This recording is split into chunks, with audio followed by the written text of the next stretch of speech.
এটাই তো তৃণমূলের সময়, তৃণমূলের সরকার থাকাকালীন এই মাঠ থেকে আপনারা দেখেছেন বালির বস্তা থেকে বোম পাওয়া গেছিল। এই মাঠ ছিল তাদের অস্ত্র ভাণ্ডারের জায়গা, আর রাত্রেবেলায় নেশা করে মস্তি করা বা কলোনিতে উৎপাত করার জায়গা ছিল।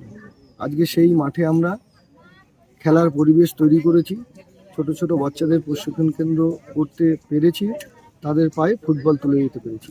বোম সরিয়ে দিয়ে প্রত্যেকটা বাচ্চার পায়ে ফুটবল বা ক্রিকেট তুলে দিতে পেরেছি। এটা কি সম্পূর্ণ বিনামূল্যে? একদম বিনামূল্যে। দাদা, এই যে এই মাঠ থেকে ভোটের আগে আমরা দেখিয়েওছিলাম বোম উদ্ধার হয়েছে, সেই জায়গায় আজকে ছোট ছোট ছেলে মেয়েদের পায়ে ফুটবল তুলে দেওয়া হলো, সম্পূর্ণ বিনামূল্যে প্রশিক্ষণ দেওয়ার একটা ব্যবস্থা। কি মনে হচ্ছে? কাঁচরাপাড়া আস্তে আস্তে তার পুরনো ঐতিহ্যে ফিরে আসছে। কাঁচরাপাড়া এক সময় ফুটবলের নাম ছিল, এক্সলামনি অ্যাথলেটিক ক্লাব, তারপরে নেতাজি ক্লাব, এবং কাঁচরাপাড়া থেকে বিগত দিনে বহুত বড় বড় প্লেয়ার বেরিয়েছে।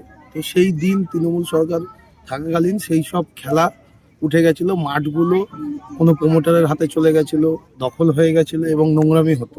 তো আমাদের মাননীয় বিধায়ক সুদীপ্ত দাস মহাশয় বিধায়ক হয়ে যাওয়ার পর তিনি যেই কথাগুলো দিয়েছিলেন, আশ্বস্ত করেছিলেন, তো আজকে পুরো বীজপুর জুড়ে তথা কাঁচরাপাড়া বলুন, হালিশহর বলুন, সমগ্র মাঠে তার পুরনো গরিমায় ফিরে আসছে। এই মাঠে বহু বছর আগে আমি আসার সময় প্রদীপদাকে বলছিলাম, এই মাঠে এক সময় মিনিবারে ফুটবল টুর্নামেন্ট হতো, আমরা তখন ছোট ছিলাম, আসতাম খেলতে। এই মাঠ কেন, ওইদিকে আছে বেলতলা মাঠ, অনেক জায়গায় হতো।